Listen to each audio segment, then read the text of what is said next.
Domine, tu omnia nostri, tu xis, quia amo te. Senhor, tu sabes tudo, tu sabes que eu te amo. Podemos nos sentar? Prezadas religiosas aqui presentes, caríssimos irmãos e irmãs em nosso Senhor Jesus Cristo. Hoje, o Padre não começa essa homilia com as palavras de Pedro no Evangelho que nós acabamos de escutar, mas no seu testamento para nós, as últimas palavras que São Pedro falou para Cristo Jesus, nosso Senhor, e nos falou também na Sagrada Escritura. É o seu testamento, são as suas últimas palavras, as palavras pelas quais ele queria ser conhecido e queria ser conhecido justamente por elas, por essas palavras. Senhor, tu sabes tudo, tu sabes que te amo. Essas palavras são fruto de uma tríplice pergunta do Senhor. Pedro, tu me amas? E Pedro respondendo a Jesus, 1, 2, 3 vezes, disse para o Senhor, Senhor, eu te amo. Na terceira vez, no entanto, São Pedro, invocando a onipotência divina, a onisciência divina, apela para o Senhor, Senhor, sim, eu te neguei 3 vezes, mas tu sabes tudo, tu sabes que eu te amo. Eu sou miserável pecador, eu sou inconstante, mas tu sabes que eu te amo. Que assim sejamos também nós, caríssimos irmãos e irmãs. Hoje, nessa grande festa, convém que nós nos voltemos, convém que nós voltemos os nossos olhos para talvez a figura mais amável dos santos evangelhos, depois da Sagrada Família de Nazaré, São Pedro. Simão, que era inconstante, que era covarde, que era miserável, que era pecador, mas que foi escolhido para desempenhar o grande ofício de príncipe dos apóstolos, de primeiro Santo Padre, de rocha fundamental sobre a qual o Senhor instituiria a sua igreja. E, portanto, nessas palavras, nas palavras de Pedro, com as quais o Padre iniciou a homilia, nós vemos a audácia corajosa de um homem covarde, que julga que ama a Cristo Jesus mais do que os outros, julga que ama Cristo mais do que até mesmo São João, que possuía um amor puro do Senhor. Meus amados irmãos, é a audácia corajosa de um homem que é covarde. Durante toda a Sagrada Escritura, nós vemos quantas vezes São Pedro, afoito, bronco, que era, prometia a nosso Senhor o seu amor, mas logo caía, logo se afastava disso. Por exemplo, São Pedro se dispôs a estar junto com o nosso Senhor no Monte da Transfiguração, quando o nosso Senhor mostra a sua glória, mas não estava com ele no Monte da Crucifixão, onde nosso Senhor mostrava para nós o seu amor desfigurado no sofrimento. São Pedro traiu Jesus, é verdade, caríssimos irmãos e irmãs, mas ele nem por isso não o amava. Amava sim, e amava mais que aos outros. Ele caiu sim, mas o seu amor foi maior do que a sua queda. Por isso que ele pode dizer, Domine, tu omnia nostri, tu xis, quia amo te. Senhor, tu sabes tudo, tu sabes que eu te amo. Portanto, meus amados irmãos, São Pedro vivia uma batalha constante entre a vida da graça, a vida que Cristo queria dar para ele, e a sua natureza frágil, caída, a sua natureza de pobre pecador, como nós o somos. É por isso que é importante que nós voltemos o nosso olhar para ele, para que aprendamos dele e aprendamos a grande misericórdia e o grande poder de Deus que quer manifestar suas obras poderosas também nas nossas vidas, como fez com Pedro. No episódio do Evangelho que nós hoje escutamos, voltando os nossos olhos para o Evangelho de hoje, para a liturgia de hoje, nós vemos nosso Senhor que faz uma pergunta fundamental para os seus discípulos. Nosso Senhor já vinha pregando o Evangelho, já vinha dando várias manifestações, vários sinais, já tinha feito vários milagres, provando que ele tinha de fato vindo do céu. E nosso Senhor, investigando aquilo que os seus discípulos pensavam dele, começou a perguntar, questionar qual era a opinião dos seus seguidores. Qual não foi a surpresa e triste surpresa, caríssimos irmãos e irmãs, de nosso Senhor ao saber que julgavam que ele era meramente um profeta, um entre outros tantos em Israel. Procurando ser consolado, nosso Senhor, no seu coração sacratíssimo, ferido de amor por nós, procura voltar-se para os seus apóstolos, investigando no coração deles se ao menos eles tinham consciência reta, sabiam quem ele proclamava ser. Mas, meus amados irmãos, com medo de se comprometerem, porque seguir a Jesus demanda demais. Seguir a Jesus demanda que nós estejamos preparados para beber o cálice que ele havia de beber na cruz. Os seus apóstolos calaram todos, a não ser o covarde Simão, que logo deu um passo à frente e proclamou a pergunta de Cristo: e vós, quem dizeis que eu sou? São Pedro foi quem proclamou aquela grande afirmação da divindade de Cristo no Novo Testamento. Tu és Christus.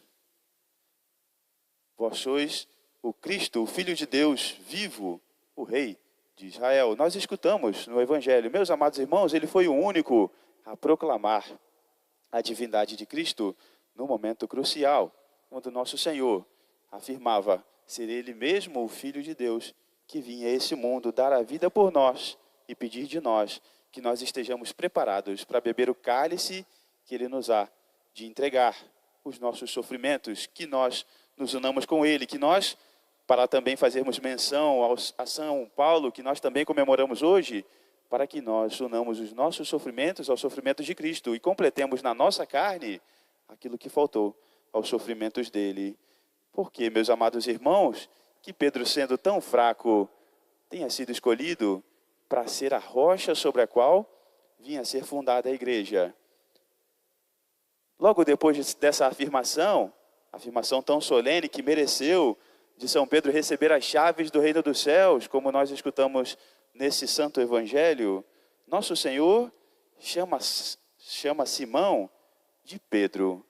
Meus amados irmãos, e Pedro significa rocha firme, e nada mais inconveniente para Simão do que ser chamado de Pedro, rocha, porque nós vimos e nós já refletimos, São Pedro é inconstante, é vacilante, é fraco, é pecador. Muitas vezes como nós somos fracos, vacilantes, inconstantes e pecadores. Nada mais inconveniente para Simão do que ser chamado de Pedro, porque não era constante, não era firme, não era rocha, não era seguro de si, não sustentava as suas afirmações com coragem, com a coragem que precisava. Caríssimos irmãos e irmãs, trata, claro, de um senso de humor divino que quer manifestar o seu poder na nossa fraqueza. Diz também São Paulo para nós, ele escolheu os ignorantes para confundir os sábios, escolheu os fracos para envergonhar os poderosos. É o que fez na vida de Pedro e de Paulo. É o que quer fazer também nas nossas vidas. Escolheu-nos fracos para confundir os fortes. Escolheu-nos ignorantes para envergonhar os sábios, os inteligentes desse mundo. Ah, meus amados irmãos, voltemos os nossos olhos para São Pedro, que muitas vezes é figura nossa. Quantas vezes somos inconstantes, quantas vezes somos vacilantes. Nenhum outro episódio na Sagrada Escritura talvez seja tão imponente e impressionante, depois, é claro, da ressurreição de Jesus, quanto um episódio em que nosso Senhor vem andar sobre as águas em direção aos seus apóstolos no lago de Genezaré. O lago de Genezaré, nós escutamos, é também muitas vezes chamado de o Mar da Galileia. É um grande lago que era confundido com o mar, dada a sua grande extensão. Eles não tinham Google Maps, então não sabiam da extensão verdadeira daquele lago. E às vezes ele era confundido com o mar. Por isso, às vezes, ele é chamado de o Mar da Galileia e às vezes o lago de Genezaré. Nosso Senhor gostava de ir ali para pregar na barca de Pedro aos seus discípulos. Ali, um lugar amplo, um lugar onde o vento espalhava a sua palavra, nosso Senhor gostava de ir pregar. Pregava constantemente na barca de Pedro. Inclusive foi ali que nosso Senhor o chamou para ser seu discípulo, para ser seu apóstolo e para posteriormente, depois, vir a ser a rocha sobre a qual fundaria a sua igreja. Nosso Senhor gostava de ir ali. E, certa vez, logo depois de ter realizado a grande multiplicação dos pães e dos peixes, o povo judeu estava todo entusiasmado, verdadeiramente entusiasmado, porque tinha visto no Senhor um rei que vinha satisfazer as suas aspirações. Mas, meus amados irmãos, as suas aspirações mais sensíveis, mais fugazes, mais ligadas às coisas terrenas. E não era essa a pretensão de Cristo Jesus, nosso Senhor. Como ele mesmo disse, o seu reino não é desse mundo. E também os seus apóstolos tinham sido tomados por aquele entusiasmo, por aquela excitação quase que satânica, porque ligada às coisas desse mundo. Nosso Senhor se entristece com ele, pede que se afastem daquele povo e que, atravessando o lago, encontrem com ele na outra margem do lago de Genezaré, do mar da Galileia. Nosso Senhor também gostava de subir os montes que circundavam o lago para rezar constantemente, porque se aproximava do céu, podia conversar com seu Pai, Deus Todo-Poderoso, e pedir pelos seus apóstolos. E então, nosso Senhor sobe o monte para rezar, e lá de cima observa os seus seguidores, os seus apóstolos, os seus escolhidos, os seus preferidos. E eles que atravessam o lago para encontrar novamente com Jesus, a certa hora, começam a enfrentar uma grande tempestade, caríssimos irmãos e irmãs, talvez a maior tempestade das suas vidas. E julgam que nosso Senhor não os pode ver. Na verdade, nem se lembram do Senhor, mas nosso Senhor do alto, de cima do monte, pode observá-los. E os vê atravessar aquela grande tempestade. Reza por eles, se importa com eles e espera o momento oportuno para agir, para manifestar o seu poder. Ut manifestetur opera Dei, como diz São Paulo também nas suas cartas, para manifestar o poder de Deus na nossa fraqueza. Muitas vezes nós também atravessamos grandes tempestades. Também nas nossas vidas nós temos os nossos dramas, as nossas preocupações, os nossos sofrimentos. E como os apóstolos, também pensamos que nosso Senhor não nos vê, mas do alto da montanha, lá do alto do céu, Ele nos vê, se importa conosco, quer agir em nosso favor, para manifestar o seu poder na nossa fraqueza.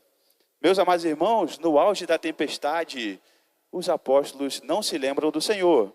No auge da tempestade, eles mesmo que viram nosso Senhor agir na natureza, multiplicando os pães, mudando água em vinho, ele que tinha já ressuscitado Tábata, tinha ressuscitado também o filho da viúva de Naim.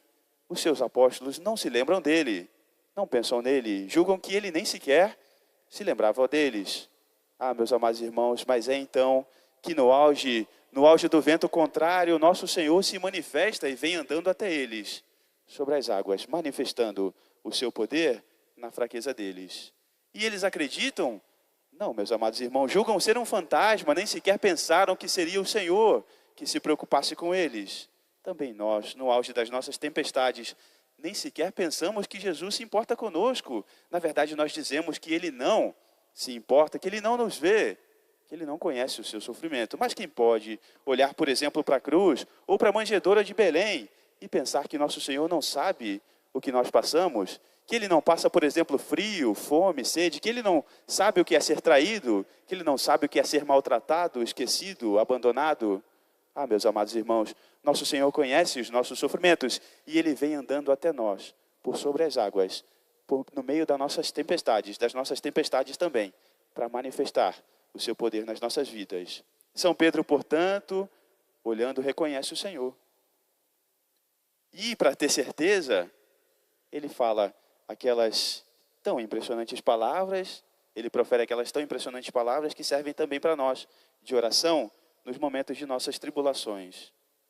Domine, se tu és, iube me, venire ad te superaquas. Senhor, se és tu, mandas-me ir até vós por sobre as águas dos meus sofrimentos, das minhas aflições, das minhas tempestades, das minhas tribulações, sejam elas morais, sejam elas físicas, sejam elas financeiras, todas as minhas dificuldades, Senhor. Mandas-me atravessar, se Tu és. Mandas-me atravessar todas as minhas tempestades por sobre as águas, até junto de Ti.